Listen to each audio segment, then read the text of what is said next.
bienvenue sur le podcast de Merci les copines. Chaque semaine, je vous présente le parcours d'entrepreneuses motivées et motivantes qui vous expliquent comment elles se sont lancées, pourquoi et comment ça se passe actuellement. Ce sont des entrepreneuses de Cergy-Pontoise que j'ai rencontrées lors de l'apéro entrepreneuse que j'organise à peu près tous les 15 jours, le jeudi à Pontoise, à la Workery généralement. Je vous laisse écouter le parcours de cette semaine. À très vite. Bonjour Sabrina. Bonjour Christy. Alors, on se retrouve aujourd'hui pour parler de ton parcours d'entrepreneuse. Je vais te poser la première question. Qui es-tu ? Présente-toi, s'il te plaît. Alors, je suis Sabrina Gatteni, j'ai 32 ans et je suis avocate à Pontoise. Depuis 2 ans et demi maintenant. D'accord. Alors, comment ça s'est passé avocate à Pontoise, comment on devient avocate à Pontoise ? Alors, comment on devient avocate à Pontoise ? Très bonne question. Alors, brièvement, pour rappeler un peu que j'ai fait mes études à Cergy, mes études de droit. À l'issue de mes études de droit, j'ai passé une sorte de concours, pareil, à Cergy toujours, avant d'entrer en fait dans une école. Donc, c'est l'école professionnelle des avocats qui se trouve à Versailles. Et là, en fait, on a une formation à la fois théorique et pratique. On fait pas mal de stages en fait en entreprise et en cabinet pour vraiment se former à la pratique et apprendre le métier. Et ça pendant 1 an et demi. Donc à l'issue, on obtient le certificat d'aptitude à la profession d'avocat. C'est vraiment ce qui nous permet, le sésame entre guillemets, qui nous permet de nous lancer et d'exercer. Après, il y a pas mal de manières d'exercer. On peut exercer tout seul, à titre individuel, en cabinet, être collaborateur dans un cabinet, donc bosser pour quelqu'un finalement. Et on peut également être salarié, hein. Ça arrive aussi. Et toi, qu'est-ce que tu as choisi ? Alors, Si on fait ce podcast, c'est qu'on a une petite idée de l'option choisie. Complètement. La liberté, l'entrepreneuriat. Voilà. Complètement. Comment ça s'est passé ? Alors moi, clairement, je suis en exercice individuel, donc je bosse à mon compte. Alors je partage les locaux à Pontoise, donc tout en ayant mon activité toute seule. On est plusieurs au cabinet. On a chacun notre bureau, en fait. Ça permet de partager les frais au niveau du loyer. Donc à ce niveau-là, je me suis installée il y a 2 ans et demi. Alors avant de m'installer dans le bureau que j'ai actuellement, moi j'ai bénéficié d'un système qui s'appelle la pépinière à Pontoise, qui permet finalement d'aider les personnes qui au départ ne trouvent pas de local à s'installer pendant 6 mois maximum. Donc moi j'en ai bénéficié 4 mois. Ça permet d'avoir un loyer modéré. Donc clairement, ça aide vraiment pour lancer son activité. Alors est-ce que c'est le même système que les coopératives ? Alors les coopératives, pas vraiment. En fait, je dis la pépinière, mais c'est plutôt, ça s'appelle un bureau commun. D'accord. Donc c'est un bureau alors il y a quand même quelques inconvénients, je vais y venir, mais finalement c'est un bureau qui se trouve à l'ordre des avocats, que l'on peut louer. Donc on loue ça, mais malheureusement on n'y a pas accès 24 heures sur 24 comme un vrai bureau que l'on a à nous. D'accord. Donc en fait on est supposé, moi c'est ce que je faisais, c'était vraiment l'obligation qu'on avait, c'est de transmettre son agenda à la secrétaire de l'ordre, au niveau notamment des plannings et des rendez-vous clients qu'on avait, pour qu'elle puisse s'organiser et nous permettre l'accès au moment des rendez-vous. D'accord. Donc ça t'a quand même aidé un petit peu au début Ah clairement, oui. Clairement ça m'a vraiment aidé à lancer mon activité. D'accord. Parce que j'avais l'avantage de pouvoir développer ma clientèle au départ, donc pendant 4 mois, tout en ayant un loyer hyper avantageux, et pour mettre des sous de côté pour préparer la suite, clairement. D'accord. Oui. Donc ça, tu en as bénéficié pendant 4 mois. 4 mois, D'accord. c'est ça. Passé ces 4 mois, qu'est-ce qui s'est passé ? Passé ces 4 mois, donc nous, au Palais de Justice, on a une salle dédiée aux avocats, où il y a pas mal d'annonces, tout ça.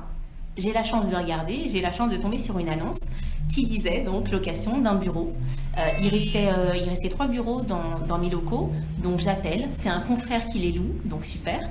J'appelle, on organise une visite, je visite le lieu, je me projette tout de suite dedans.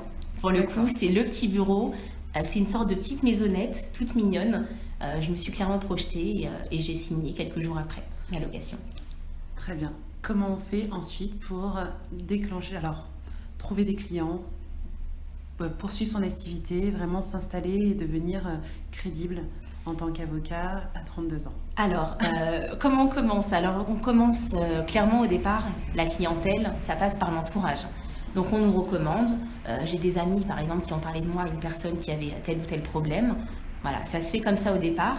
Ça passe également par l'inscription sur les listes de commissions d'office. Donc les personnes qui n'ont pas d'avocat, on leur en désigne un finalement. Donc ça peut être finalement à l'aide juridictionnelle ou pas, ça peut être des dossiers payants également. Donc en général, les gens voient mal l'avocat commis d'office. En tout cas, je trouve que ça a une très mauvaise image, alors qu'il y a des avocats qui se donnent à fond, qui font tout ce qu'ils peuvent pour défendre leurs clients au mieux, malgré ce système de désignation finalement. Donc moi, c'est comme ça que j'ai commencé finalement, par l'entourage et par ce système de désignation. D'accord. Alors, en te lançant dans l'aventure de l'entrepreneuriat, quelle découverte positive tu as fait sur toi-même? Qu'est-ce que tu dirais, qu'est-ce que tu es étonné d'avoir découvert dans ta personnalité qui te donne des ailes, qui t'aide à aller plus loin dans ton activité? Alors moi je dirais, je suis une personne qui me connaît, je me connais assez bien à la base, au fur et à mesure du temps ça s'est fait, ça se fait pas comme ça. Mais en fait, voilà, ce sont vraiment les échecs, moi qui m'ont, j'ai pas parlé de mes échecs, mais j'ai vécu des échecs qui m'ont finalement, avec du recul, aidé, parce que maintenant j'affronte les choses autrement. Je me dis que dans toute difficulté, il y a du bon à prendre, il y a vraiment des leçons à en tirer. Et alors je me connaissais persévérante, mais là encore plus, vraiment persévérance fois 10. On me ferme la porte, moi je passe par la fenêtre, par exemple. Voilà, je trouve toujours un moyen de faire. Et vraiment, franchement, il n'y a rien qui m'arrête. Voilà. Est-ce que tu as des exemples comme ça qui te viennent Alors oui, carrément. Au niveau de l'installation, par exemple, il faut savoir que, alors j'ai parlé de la pépinière. J'y suis arrivée en bataillant, c'est-à-dire que en principe, l'ordre a un règlement intérieur, la pépinière, seuls peuvent avoir accès à cette pépinière les avocats qui sont déjà inscrits au barreau depuis au moins 6 mois. Donc il faut déjà être avocat en gros pour y aller. Moi je ne l'étais pas à ce moment-là. Donc je vais voir la secrétaire, elle me dit ça, elle commence à m'annoncer la couleur et à me dire que ça ne va pas être possible. Moi, de mon côté, j'avais continué mes recherches de local que je n'avais pas trouvé. Donc finalement je demande à avoir un rendez-vous. Non, c'est même pas que je demande à avoir un rendez-vous, j'ai écrit directement au bâtonnier, donc le représentant des avocats.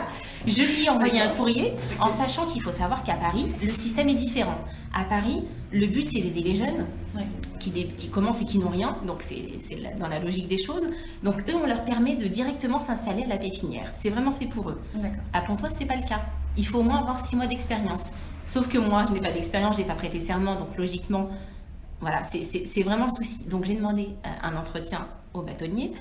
Lors du rendez-vous, je lui ai expliqué la situation et il m'a dit faites-moi un petit courrier de demande de dérogation. Et c'est comme ça que j'ai obtenu la pépinière. C'était pas gagné au départ. Est-ce que tu crois que ça fait bouger un petit peu les choses? Alors, à mon niveau, c'est sûr. Oui. Par contre, est-ce qu'ils ont réagi en fonction après? Est-ce qu'ils ont modifié le règlement intérieur? Je ne crois pas. D'accord. J'avoue que j'en ai pas eu connaissance, que je ne crois pas malheureusement. Mais alors, voilà, il faut batailler. Oui, ça, je pense que quand on entreprend, on sait, c'est un peu la base, batailler en permanence. Mais c'est bien d'avoir des exemples comme on vient d'avoir. On a parlé des découvertes positives, mais il y a bien des choses qui sont un peu plus gênantes et qui parfois freinent un petit peu dans l'activité. Alors, où ce sont des points d'amélioration. Alors moi je dirais plus au départ en fait. Là j'en ai clairement, alors je dois en avoir maintenant, c'est plus au départ. Les freins que j'ai eus au départ, on a forcément, en tout cas moi je l'avais, peut-être ce petit complexe de jeune avocat. J'étais pas forcément à l'aise au départ en fait. J'ai dû vraiment notamment prendre mes aises en salle d'audience, occuper l'espace. Ça j'ai pris quelques mois ça a pris quelques mois quand même avant que je sois totalement à l'aise à l'égard des magistrats, et je pense que c'est un peu normal. C'est normal. C'est comme la nouvelle de la classe. Ouais, je pense qu'on se met un peu complètement. Oui. D'accord.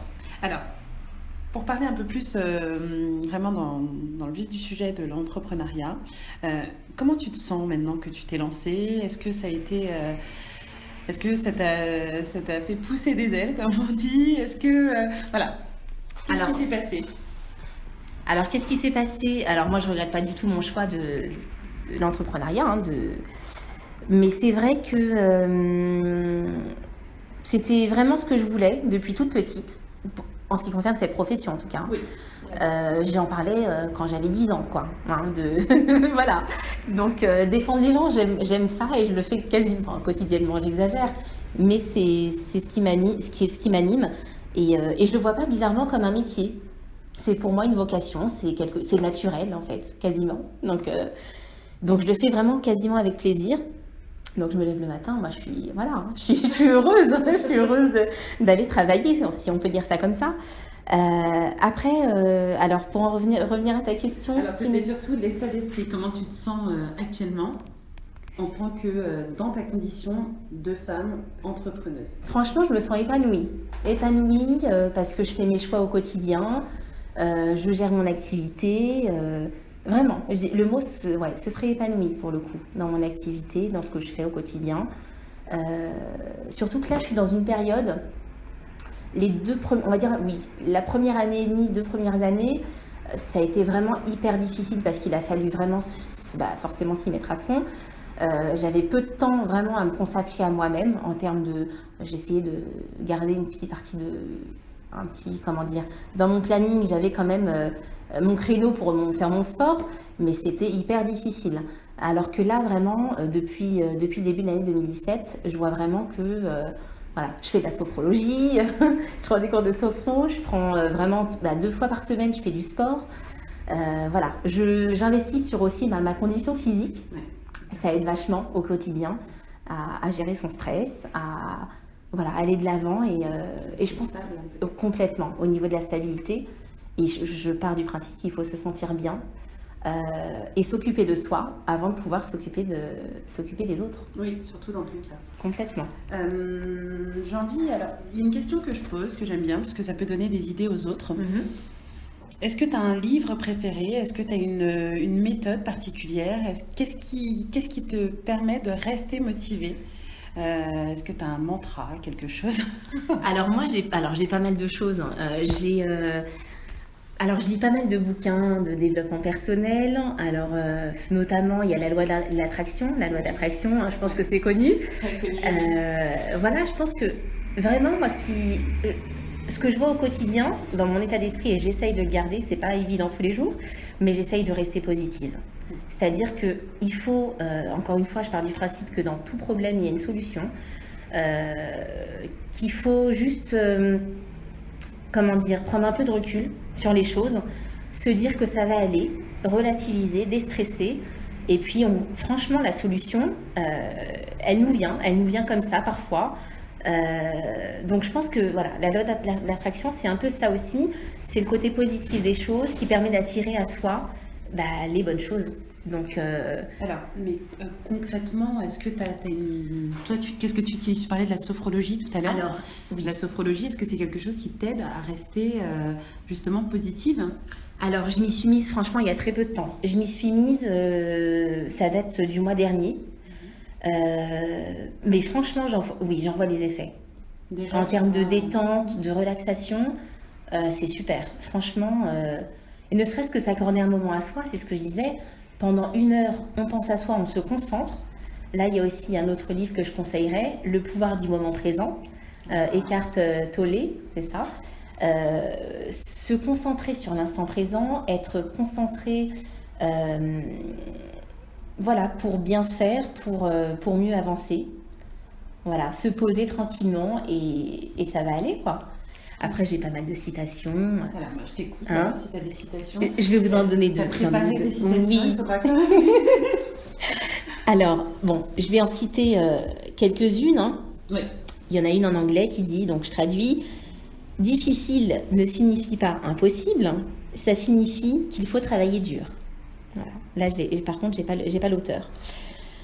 Il y en a une autre que j'ai qui dit « Il suffit de croire que c'est possible pour y arriver. » Voilà. Encore une fois, dans le côté positif des choses, il faut y croire.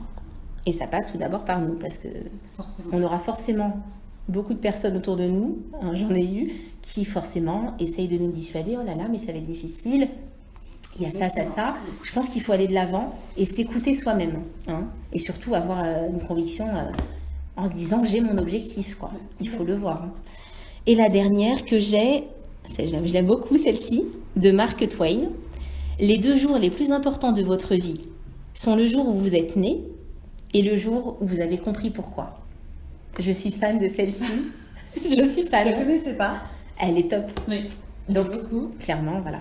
Mais et c'est quelque chose qui te permet d'avancer. Ouais. C'est, Pour moi, alors, c'est vrai que je te l'ai pas dit, hein, Christy. Pour moi, le fait de défendre les gens, c'est une mission de vie, finalement. C'est comme ça que je le... Voilà. Après, c'est une belle mission de vie, hein. On a envie de dire, j'ai envie de te dire que avoir trouvé sa mission comme ça, c'est pas mal. C'est pas mal. Alors, merci beaucoup pour ça, parce que je pense que ça peut aider pas mal de femmes qui se posent la question de savoir comment on reste motivé, où est-ce qu'on trouve la force de rester positif, parce que souvent on a peut-être l'entourage ou des personnes qui comprennent pas notre envie, comment dire, parce que c'est même pas une envie, c'est plus qu'une envie, hein, c'est profond, ouais. Exactement. Donc ils comprennent pas pourquoi on a envie autant de se lancer et garder le cap. Garder le cap, c'est pas toujours évident. C'est clair. On s'est rencontrés à l'apéro entrepreneuse. J'aimerais savoir ce que tu en as pensé et pourquoi déjà tu y as participé. Alors écoute, j'ai trouvé ça super. Alors j'ai vu ça, c'était un événement Facebook, hein, si je dis pas de bêtises, je l'avais vu passer. Et moi j'ai toujours... Alors je vais régulièrement sur Paris, beaucoup moins depuis que j'ai mon activité, mais j'ai toujours été persuadée que voilà, l'entraide entre entrepreneurs, qu'il fallait faire quelque chose à ce niveau-là. Parce qu'on est tous dans le même bateau finalement, on vit les mêmes choses. Donc je pense qu'il faut clairement se serrer les coudes et se donner des petites astuces, voilà, se donner des manières de fonctionner qu'on peut appliquer à d'autres. Et d'autant plus entre femmes, je pense, parce qu'on peut, certaines, je pense, ont des difficultés liées clairement au fait qu'elles soient femmes. Donc j'ai vu cet événement et clairement je me suis dit je vais tester, surtout sous la forme d'un apéro parce que c'est plutôt cool, c'est sympa on est là, on discute tout en grignotant et en prenant un verre, c'est génial je trouve et puis on fait de belles rencontres, voilà, moi franchement j'ai vraiment aimé. Donc il y avait la partie meeting, speed meeting, j'ai trouvé ça hyper intéressant parce que voilà, ça permet aussi de développer son réseau d'affaires éventuellement. Donc voilà, c'est vraiment un événement qui mêle un peu tout. Et ce que j'aimais aussi, c'est finalement ton intervention, Christy, c'est-à-dire que au-delà de l'apéro entrepreneur, tu intervenais pour former entre guillemets les filles qui étaient là. Et donner des petites astuces, notamment, alors moi quand j'y étais, quand je suis venue, c'était sur les réseaux sociaux finalement, hein, comment gérer son image sur les réseaux sociaux. Donc finalement cet apéro c'est un petit combiné de plein de choses qui font qu'on avance mieux dans notre business. Ouais. Alors, merci beaucoup pour cette description plutôt flatteuse. Tant mieux si tu as passé un bon moment. Et puis on va passer à la dernière question. Je voudrais connaître tes prochaines étapes, la suite. Comment tu te vois dans 1 an, dans 3 ans? Est-ce que tu as déjà une image de toi dans plusieurs années? Alors oui, en général, et c'est ce qui m'aide beaucoup à avancer, j'essaye de me projeter. Voilà, j'essaye de ne pas rester sur mes acquis, c'est-à-dire que là j'ai développé mon petit business. Voilà, j'essaye toujours de faire d'autres choses de manière différente. Voilà. Et là, pour vous dévoiler, c'est vraiment du scoop, hein, en avant-première, c'est du scoop. Là, mon objectif finalement, c'est de développer la partie. Alors, parce que je ne vous l'ai pas dit, j'ai une partie clientèle entreprise, une partie clientèle particulier. Mon objectif à ce stade, c'est de beaucoup plus développer la partie entreprise, notamment le conseil en entreprise, donc formation des dirigeants, il y a pas mal de choses à faire à ce niveau-là. Donc vraiment intervenir en amont pour éviter de se retrouver devant un tribunal. En gros, c'est ça. Donc il y a cette partie-là. Après, en termes d'évolution de mon cabinet, là, donc c'était mon premier cabinet, mes premiers locaux. Là, j'envisage d'agrandir un peu, donc au niveau, ne serait-ce que au niveau de l'espace. Donc je ne sais pas si je vais rester sur Pontoise même ou aux alentours, je ne sais pas encore. Mais je vais agrandir le cabinet et l'objectif, d'ici peut-être 1 an, c'est de recruter quelqu'un. Voilà. de déléguer certaines tâches, de me concentrer moi sur le développement client et mes formations éventuellement. Ouais, complètement. Donc là, on a un beau programme pour la suite. Je vais te remercier d'avoir répondu aux questions. Merci à toi, Christine. Et je te dis à bientôt. À bientôt.